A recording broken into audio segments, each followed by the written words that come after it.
Y'all may be seated.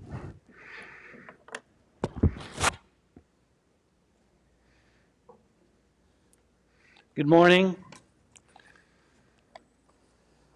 If you have your Bible, you can turn it to Judges chapter 19.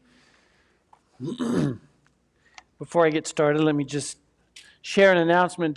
Jessica, who's our children's minister, wanted me to announce that they started work on renovating the nursery, which is why the nursery is not available this morning. And it looks like it's going to extend through next Sunday as well. We hope to get it done in about a 7 to 10 day time period. But so next Sunday we won't have nursery available, but the toddler age range is still got classes, and we're already looking at what point we're hoping in August we're going to add more kids classes. So turn to Judges chapter 19. Every year in January I sit down and I plan out a preaching schedule. And the curious thing about this year is that how much that schedule was interrupted with everything that's going on in the world. And I find myself today preaching on what is widely considered the worst chapter in the Bible. It's called the sewer chapter. It's hard to get out of it without feeling icky. There's hardly any redeemable characters in it. And I have to do it knowing that we've got some kids in the audience. So the way that I'm going to teach this, I'm actually going to cover 3 chapters, which you're probably going, what? Because only I cover 6 verses. But I'm going to tell it as a story. There's 3 points, and I'm going to tell the story and then kind of give the moral of that story at the end. And I'm just going to talk about what goes on. I'm not going to be overly detailed, but there are some rough things in this chapter. Now, we're getting towards the end of Judges. Just a reminder, if you haven't been with us, this is a 300-year period before the time of the kings. Israel has come out of Egypt, gone through the wilderness, the desert. They are in the promised land. And Judges, there are a lot of military campaigns to clear the land out of immoral nations. And the land is given to Israel. And this is the time of the Judges now before the kings. Now, 2 Sundays I've preached on spiritual anarchy. Anarchy being the lack of recognition of authority. Spiritual anarchy being the lack of recognition of any higher authority, something that is transcendent, something that is bigger than mankind. Spiritual anarchy leads to moral anarchy. There is no standard or rule for how to live or treat other humans. It is what we want it to be. Meaning I am king, I am my own decision maker, I am my own ultimate God. I make the decisions. And that's been the lay of the land that we see over and over again in Judges. It continually says that everyone did what was right in their own eyes. Meaning there's not this standard where I'd say, well, I can't do that. Even though I want it, I can't do it because we know that's wrong within our community. There wasn't that. That didn't exist. It was person to person making a decision based upon what was good to their eyes, what appealed to them. And again, we start off in chapter 19. In those days, there was no king. Why? Because they were their own king.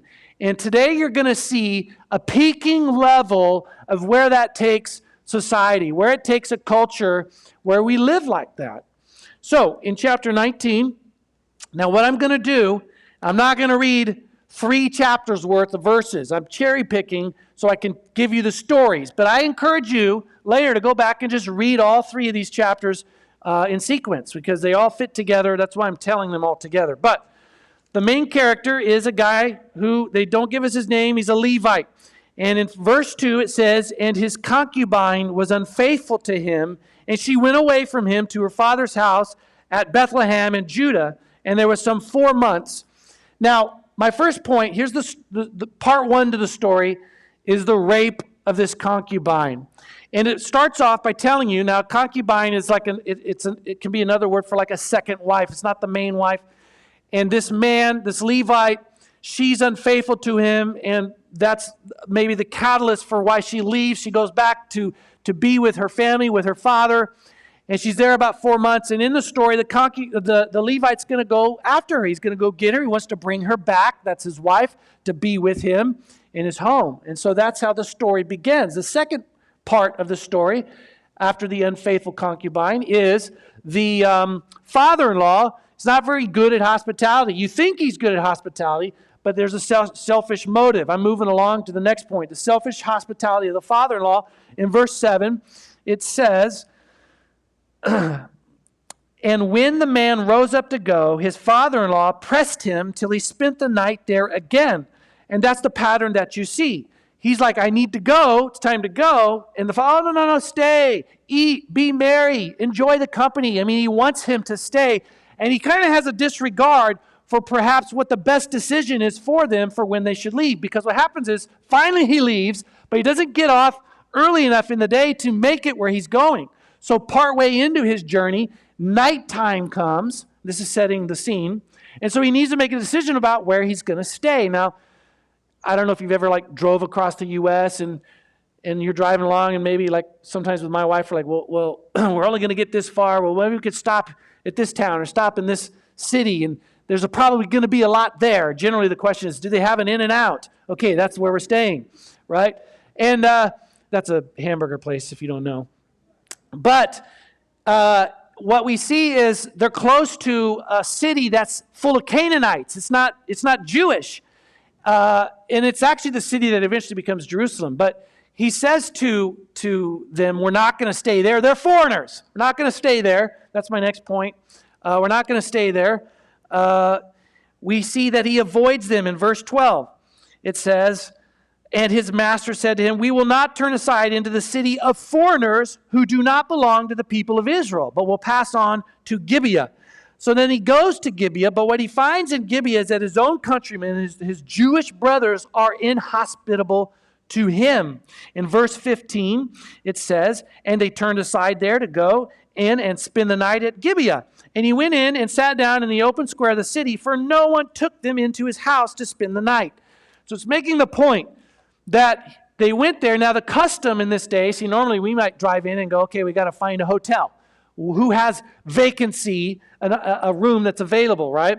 At this time period, they would come in and they might go to the open square of that city, and they would be recognized as not from that place, and a local there would be hospitable and invite them to come stay the night in their house. But that doesn't happen. Nobody wants to take them in, and we're going to see that part of the reason is because the people of that city have bad intentions. But the next part of this story is that an old man comes out from working in the fields. He's actually not a local. He's come from another area, but he's working in the fields. He sees them there. He inquires of them. The Levite tells them what's going on, and he says, you come and stay at my place. But there's a little bit of a veiled warning, because he says, peace be to you, I will care for all your wants, only do not spend the night in the square. There's this emphasis he makes, don't stay here, which right here you go, well, that seems kind of an odd thing to say, but that's because he doesn't know, the Levite doesn't know what kind of town it is. And so he brings them back, right? And he's being hospitable and he's providing for them. And as the story moves along, we get to the Gibeah's crime. Verse 22 says, and as they were making their hearts merry, behold, the men of the city, worthless fellows, surrounded the house, beating on the door, and they said to the old man, the master of the house, bring out the man who came into your house, that we may know him. Now that is an idiomatic phrase that means they wanted to have sexual relations with the Levite. So the men of the city saw him. The old man takes them away, and they come in. And by the way, the Hebrew words there, as they pounded on the door, it's not just this, that they were pressing in on the house, that they were like a mob trying to get into the house because they wanted to get at the man. And they were saying to him, we want him, bring him to us. Verse 25 says, but the men who would not listen to him So the man seized his concubine and made her go out to them, and they knew her and abused her all night until the morning. And as the dawn began to break, they let her go. And so we see the callousness of the Levite. What a turn of character. Here's a guy who seeks his wife out despite unfaithfulness and travels a distance to bring her home. But when it came down to who's number one, and he feels the threat, he tosses her out to these men, and they abuse her all night. Now, we see the callousness of that. Now, that's the story of chapter 1, the rape of the concubine. Now, what I want to do is I'm going to give you some of the moral of the story, right? Like, what are the truths? Why is this here? The moral of the story of part 1, first is this. I want us to recognize that the basis of moral behavior is of critical importance, meaning this: what do you base your decision on to tell you that something is right or wrong? What? What is that standard? Now, as a Christian, we go, God gave us this, His Word. It guides us, right? And there's a part of this right here where we go, that guides us. And as a Christian, I said, I think it was last week, that morality finds its foundation in the holiness of God. We care about the holiness of God. We don't want to violate that. And when God comes and creates and designs something, we respect the way He's made it. We respect His design. And to rebel against any of that, that's sin. To say, I don't like the way you designed it, I'm going to do it my own way. I'm going to trust in my own instincts here. But the lay of the land is that morality, where does it find its grounding? It's found in men's hearts and guided by their own desires. And so there's a way in which, even within Christianity, sometimes you see a warpedness of this, where you might say, I've heard this counsel given to like a young person, you don't want to engage in premarital sex because if there's a pregnancy, then you have to deal with that. That might be true, but that's not the ultimate grounding for a moral decision there. What if contraception prevents it? Then does it make it okay? Right or wrong isn't your own convenience going forward in life. Right or wrong grounds itself in God's holiness and what He gives to us as His pathway. The more we rebel, the greater the ascendancy of anarchy. You could see it at the individual level, right? With Samson and that story. But now we're seeing it at a much grander scale. We're seeing it within an entire community of people. When you have one person who does what's right in their own eyes versus when you have an entire community of people who are going to do what's right in their own eyes, you will see the ascendancy of anarchy. There's no recognition of a standard of right and wrong. Everyone has their own, which you're going to see the effects of that in bigger scales. So rebellion matters. Rebellion on the smaller level matters because it attaches itself to bigger scale things. The depth of deplorability in this part 1 is seen through the parallel with Sodom. Now, if you know the story of Sodom and Gomorrah, where God was going to wipe it off the face of the earth, right? And I don't have time to camp out on this, except to tell you that the author wrote this in a way to make a link to that story. Because when we look at Sodom, we know the depths of the deplorability. It was so bad that God was willing to wipe the entire city out. And the link here is made. I wrote this down just to show you. 1 out of every 4 words in the story I just told you occur in the same form in the Genesis account of Sodom. And more than 24 expressions find close counterparts. And when it describes them as worthless fellows, some of your transitions actually say sons of Belial. That's the way it's translated. Some of them says worthless fellows, some say sons of Belial. Sons of Belial is also an idiom, and it points to people who, this is the definition of these Hebrew words, murderers, rapists, those who would bear false witness against you, corrupt priests, drunkards, rebellious people, selfish people. That's the characterization of them. Now, you're seeing the depths of how bad it can get. It's telling you it's as bad as this over here, where God was willing to wipe the entire city out. I want to stop there. I'm going to give you some moral of the story for each of the three parts. And I'll come back to some of this, but let's go on to part 2. The story part 2. First we have the rape of the concubine. Now we have revenge of Israel. I didn't give you the very end of chapter 19, because what happens is this.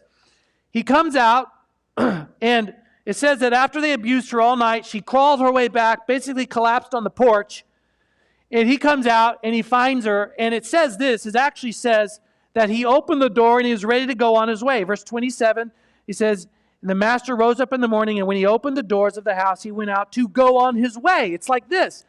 It's time to continue my journey. And it's like you want to kind of read into it and go, what about your wife? Aren't you interested? What happened to her? You're ready just to continue your trip?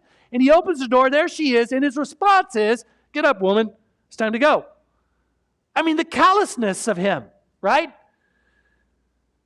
And he does this. He takes her home. And he chops her body up. Sorry, it's the story. And he mails the body parts all over the country to each tribe. There's 12 tribes, right? And there's a purpose for this, because he wants to light a fire for a passion to rise up against this injustice. That's what he wants. And the thought I had, this is similar to in our modern time. If you want to know what's going on here, when we open up social media and we see an image and go, holy cow, that's horrible, that's wrong, and it ignites a passion in us to rise up and go, where's the justice in that? That's exactly what he is doing. They don't have social media. So he chops the body up, sends it to tribes. And the questioning is, maybe there was like a mailman who actually opened up and told the story. We don't know exactly, except that he sent the body parts and that the effect was it caused the very thing he wanted. Because in chapter 20, it says, all the people of Israel came out, this is verse 1, from Dan to Beersheba, including the land of Gilead, and the congregation assembled as one man to the Lord at Mizpah. And so we see the mobilization of troops through shock and fear. I mean, they are enraged. This is horrible. And there's a special emphasis here, because it says it gives you 2 geographical points that everybody rose up between them. And the way I can relate this to you, it would be as if I said to you that everybody, all troops between Maine and Florida, that's a big region, that everybody came. And that's a big deal, which I'm going to come back to in a second, because what we see in that is that they're one. It says, as one man to the Lord. Later, in verse 8, all the people arose as one man. Later in verse 11, all the men of Israel gathered against the city, united as one man. It keeps making this emphasis that they were united as one against this. And there's a way in which you go, that's a good thing, right? I mean, it's a horrible thing. But hold on. I want you to also notice the voice for justice in this story. It's the Levite. The Levite stands up as they're gathered. In verse 20 it says, and this is what he says to them. The Levite, the husband of the woman who was murdered, answered, I came to Gibeah, and that belongs to Benjamin, I and my concubine, to spend the night. And the leaders of Gibeah rose against me and surrounded the house against me by night. They meant to kill me, and they violated my concubine, and she is dead. And he goes on to tell what he did, right? He cut her up and sent the pieces. And this is the voice of justice in the movement, right? And I think it's curious because he actually has a lot of faults of his own. He's almost acting as if I am the victim in all of this, when he actually played a role that wasn't very good in it. In the story, we see him a coward. He's a coward, not standing up for his wife and tossing her out to those men. We also see his callousness in walking out and saying, get up, woman, let's go.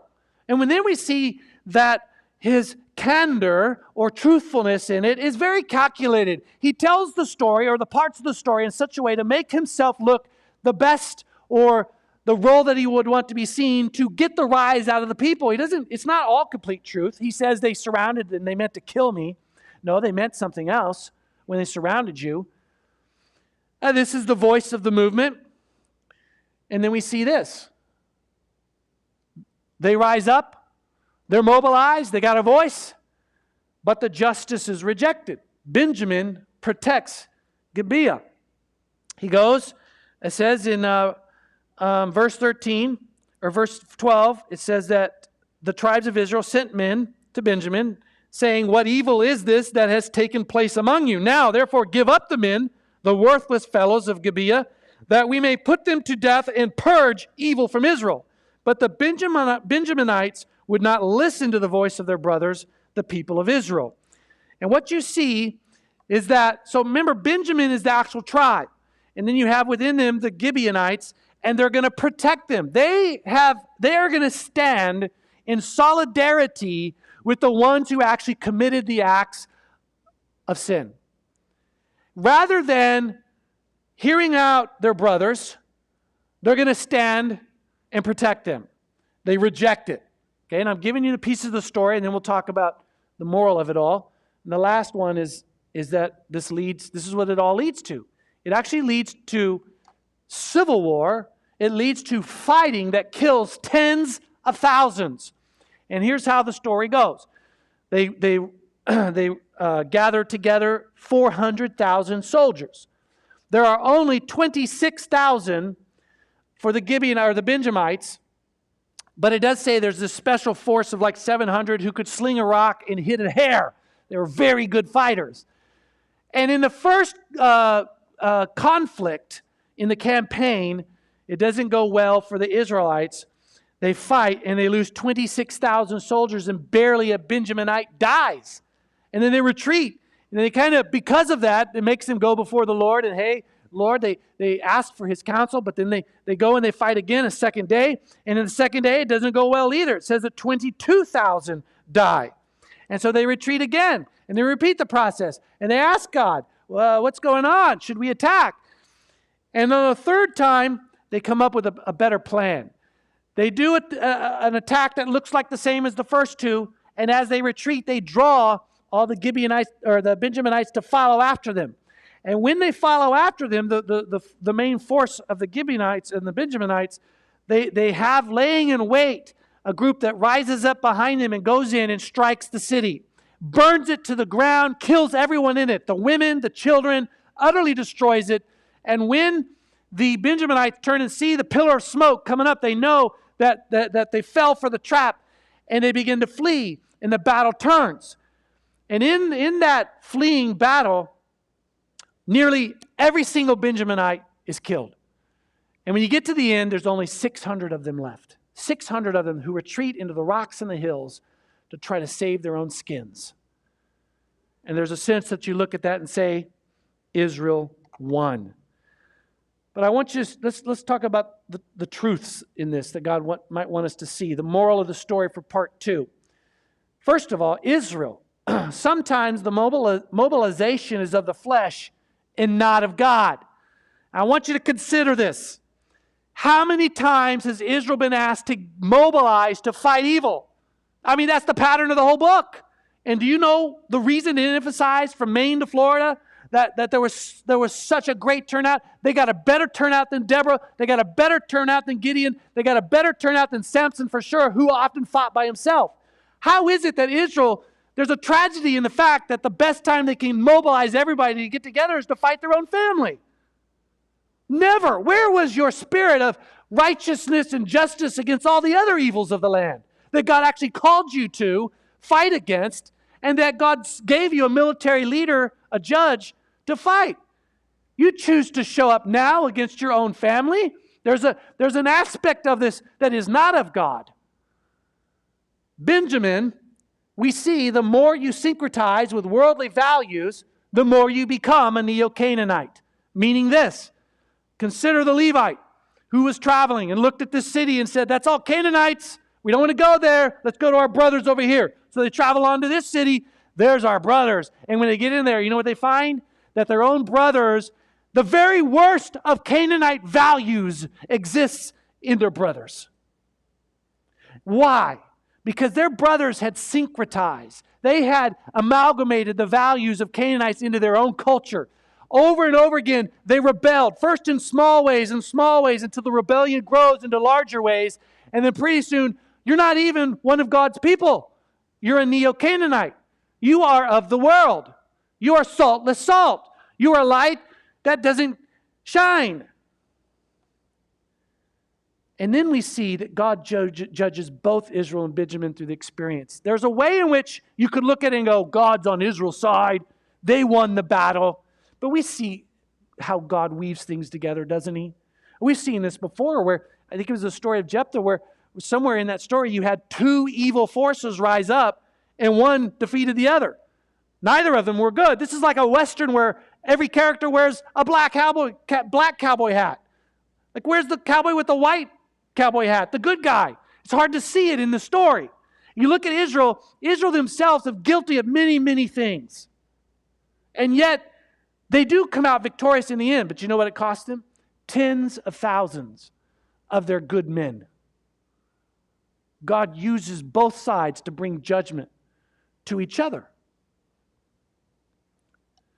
Now, I'm going to get to the last part of the story, chapter 21. The story, part 3. Israel regrets the results.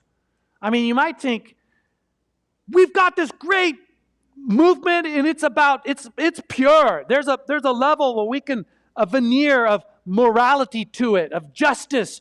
And when they get to the end and we see it finally, the fruition of it, they begin to realize what they've done.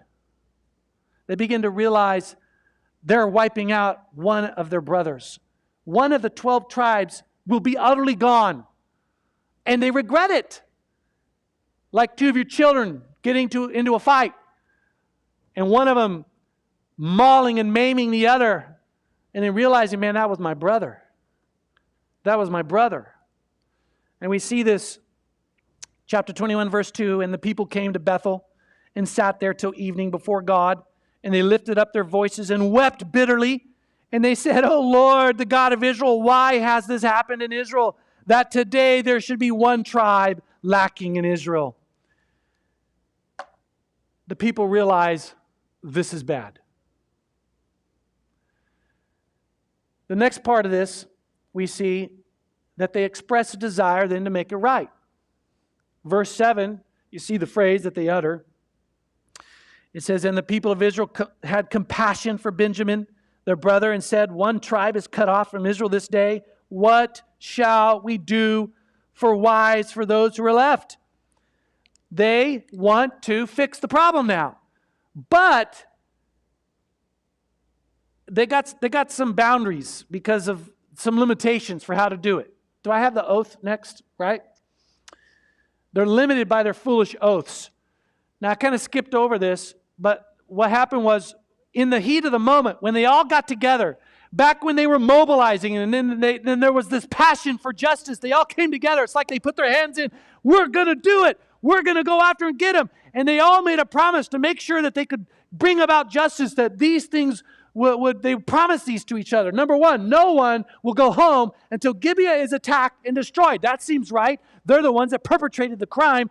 We're not giving up till we bring justice to them. Number two, if you don't join us in the fight, you'll be killed. There's a peer pressure that transcends upon the whole country. You're either with us or you're against us. You're an enemy. And the way they do that is they say, if you don't join us in the fight, we're going to kill you, right? And then the last one, I don't have number 3 there, but it's no one will allow his daughter to marry a Benjaminite.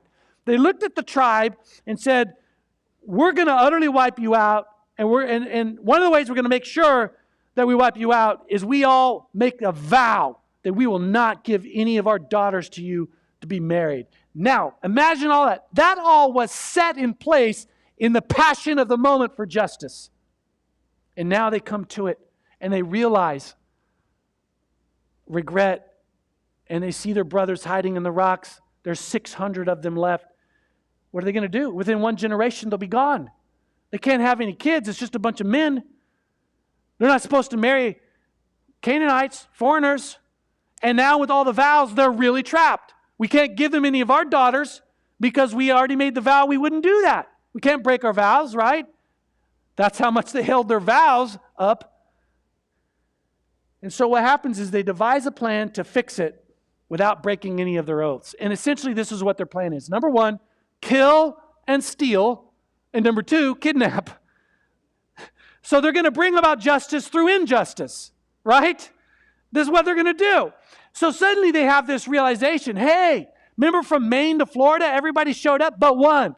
There's one little area where nobody came. They didn't come to help us with this. And remember what we said?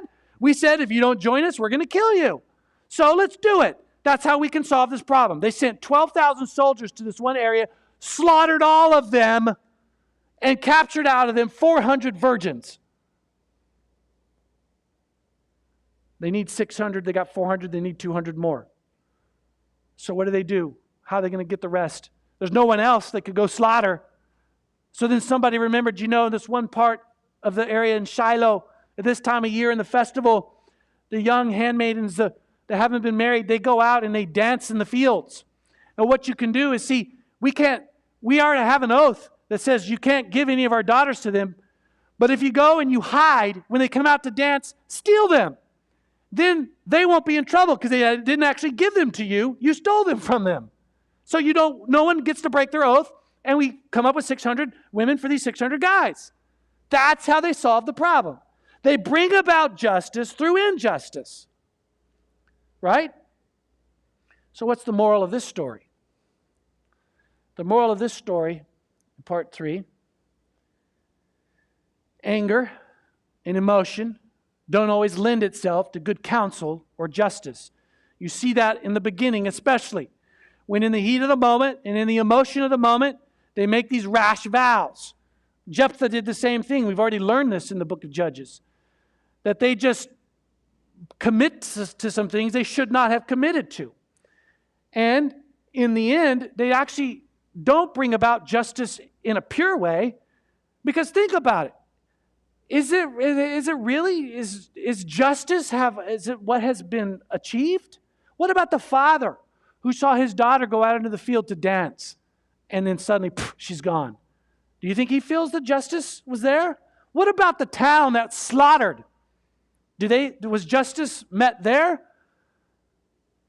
And we get this picture for how low a society can go, because even in their attempts for justice, they're doing what's right in their own eyes.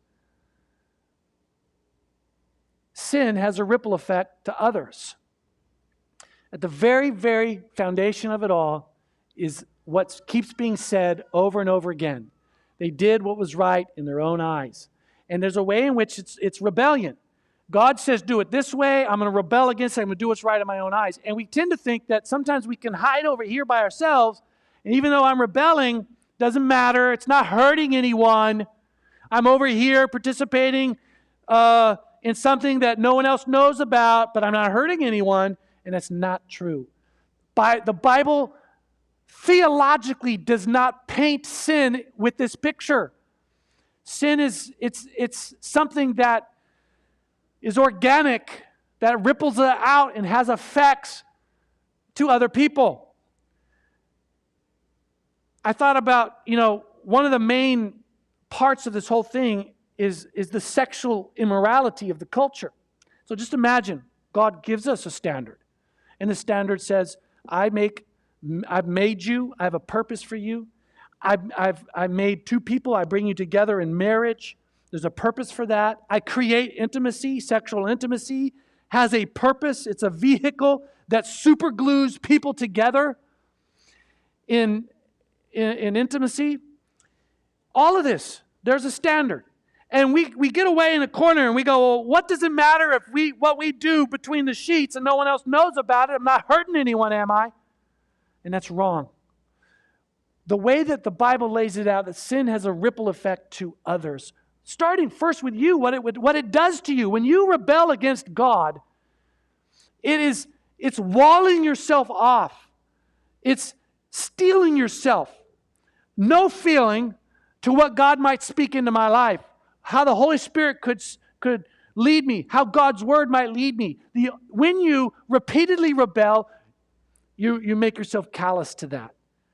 And it creates an inability in our relationships to appropriately and properly live out God's purpose for us.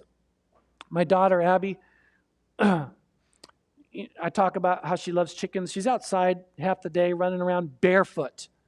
Now, I'm just going to say it, I have really tender feet. Like if I walk across my yard, I'm like this. Man, coral rocks. My daughter runs. It's like no feeling on her feet. She's been out there so long. I was on my couch the other day. She came in, she sat down, put her feet up where it was like this. And I noticed for the first time, you got leather on the bottom of your feet. And by the way, some chicken poo. Could you clean that off? Why? Because all of that rubbing, it creates this callousness where there's not a feeling. It's like a hardness. And in the New Testament, it says that's what rebellion against God does in our heart and in our soul. It creates a callousness where there's a lack of feeling to God leading us. We can't hear Him. We can't see what the Word is trying to say to us. Sin has a ripple effect then in our relationships too. I wanted to read to you, just kind of camping on the sexual immorality part, one thing that Tim Keller in his book on marriage says, therefore, if you have sex outside of marriage, you will have to steel yourself against sex's power to soften your heart toward another person and make you more trusting. The problem is that eventually sex will lose its covenant-making power, I call that the super glue effect, for you, even if you one day do get married. Ironically then, sex outside of marriage eventually works backwards, making you less able to commit and trust another person. And I think what I'm trying to show you there, how can it get so bad? Because when we rebel, even in the smaller private moments, we're doing something internally. And it ripples into an entire culture. I get to the end, I want to put this last verse up here, 2 Chronicles 7:14. I'm going to do one more sermon. I'm going to wrap up all of Judges, but I got to leave you with something today. And here's what I want to leave you with. This actually is a verse of another time period for Israel, but I put it because it has great application to this moment and also to us today. God says, if my people who are called by my name, here it's Israel, that's their name, called by my name. Today, Christian, follower of Christ, called by my name. If we humble ourselves, right? If they humble themselves and pray and seek my face and turn from their wicked ways, then I will hear from heaven and heal their land. Now, here's where I want to land. Who are you in the story?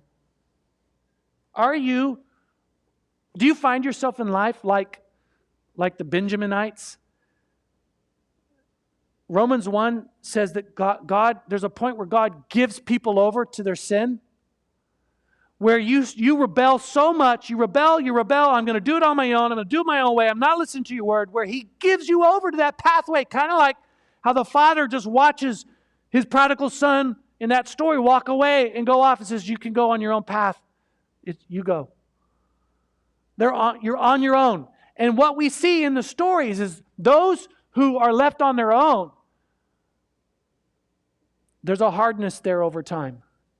And in this whole account, where the Benjaminites are fighting against the Israelites, never are they approaching God. Why? Because they are just so walled off from Him.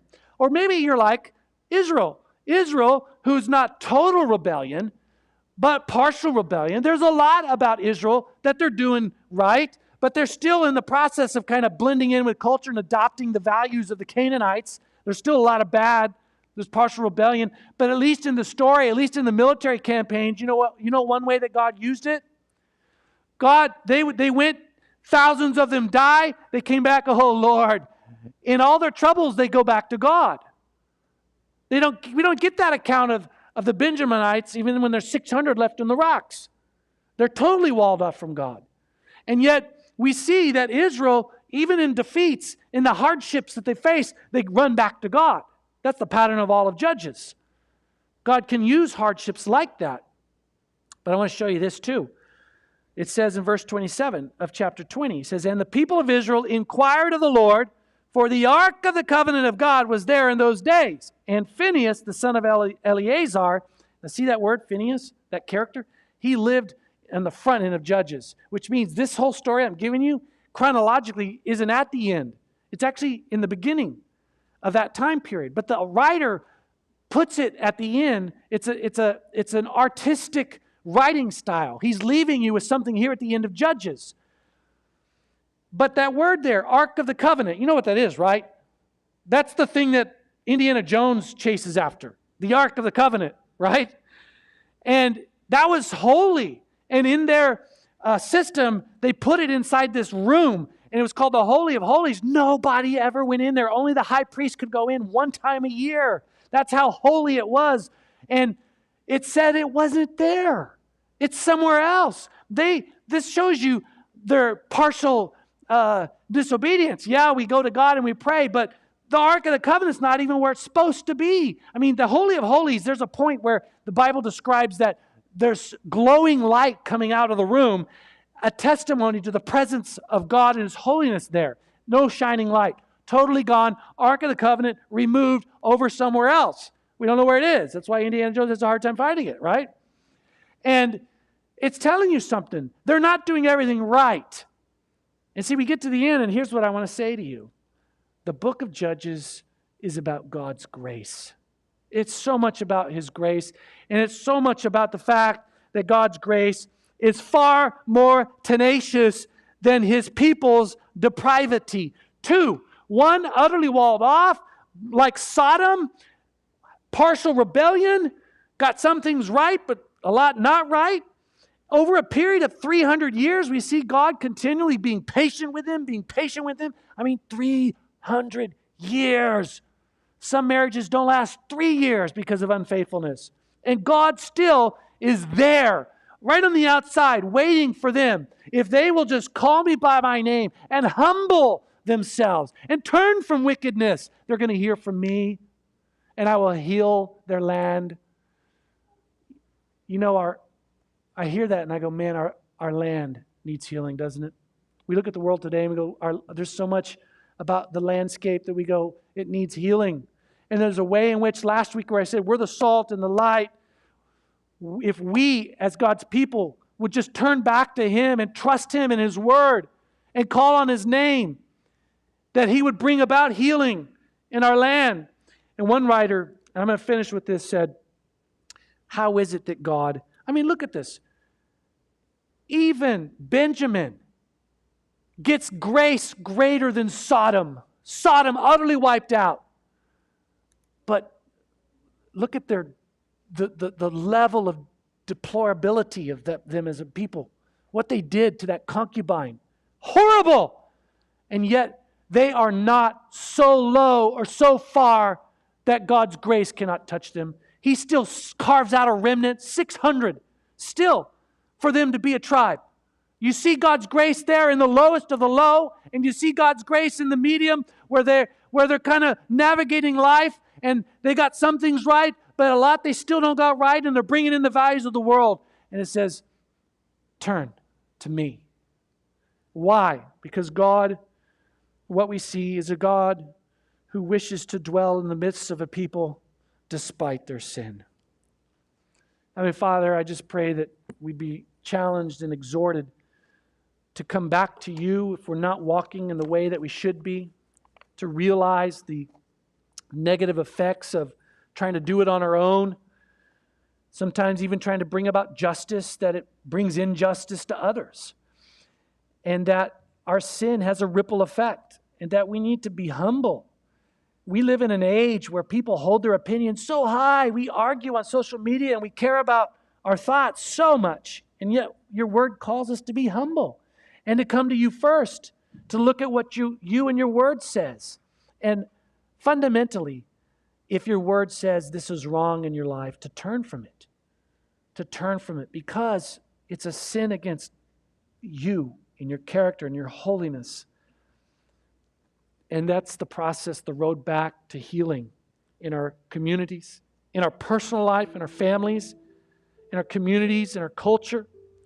that you can bring back healing. We thank you that you're a God full of grace, that even the lowest of low is not too far from you. And I don't know where everyone is individually in this room, but we're somewhere on that spectrum. And may we be reminded through this story that you're a God who loves to dwell in our presence despite our sin. And may we love you for that and turn to you in Christ's name. Amen. Let's stand and finish as we worship. Let's all stand together. The thing that baffles me about this story is that God, seeing this horrendous, grievous sin being sinned against his people and against him, yet still he would have a plan of grace to save them and forgive them. And we, not so far away, even though we sin against God, even though at times our sin is horrendous, knowing that God has a plan to forgive and save us as well. Let us sing of God's unending mercy and grace for his own as we come to him, singing At the Cross. There's a place where mercy reigns and never dies. There's a place where streams of grace flow deep and wide, where all the love I've ever found comes like a flood, comes flowing down.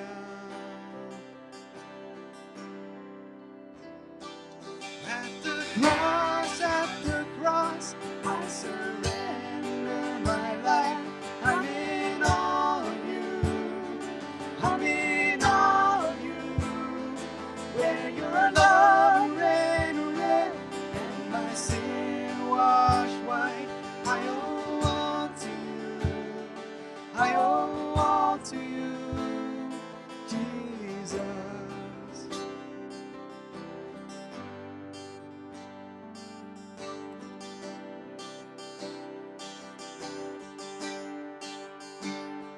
There's a place where sin and shame are powerless,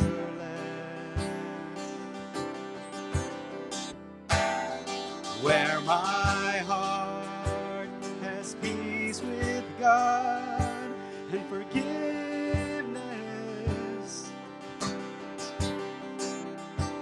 where all the love I've ever found comes like a flood, comes flowing down.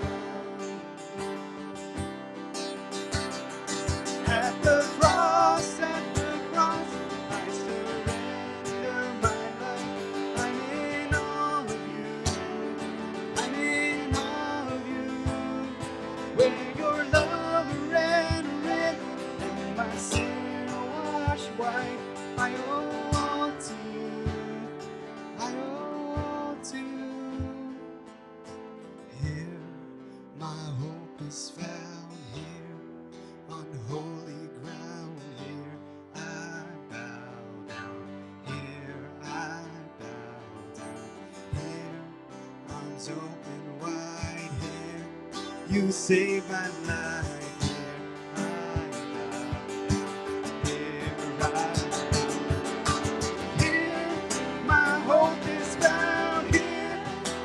Holy ground, here I bow down. Here I bow down.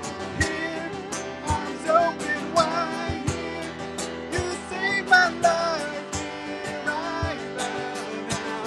Here I bow. At the cross, I surrender my life. I'm in all of you. I'm in all of you. Where your love ran red and my sin washed white. I owe all to you. I owe all to you. At the cross, I surrender my life. I'm in all of you. I'm in all of you. Where your love ran red and my I owe all to you. I owe all to you. I owe all to you. I owe all to you, Jesus.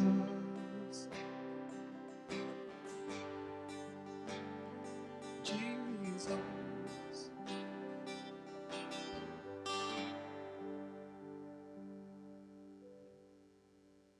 We just want to thank you for worshiping and studying God's word with us this morning. At the end of every service, I just remind you that I always hang around in the front. If you have a question about the study today, or about salvation or the gospel or church and what it means to be part of a community of believers, come forward and ask me. If you've got any other question, that's fine too. And if we don't see you during the week, we just pray that you have a blessed week, and we hope to see you next Sunday, okay? God bless. Here, my hope is found here, on holy ground here.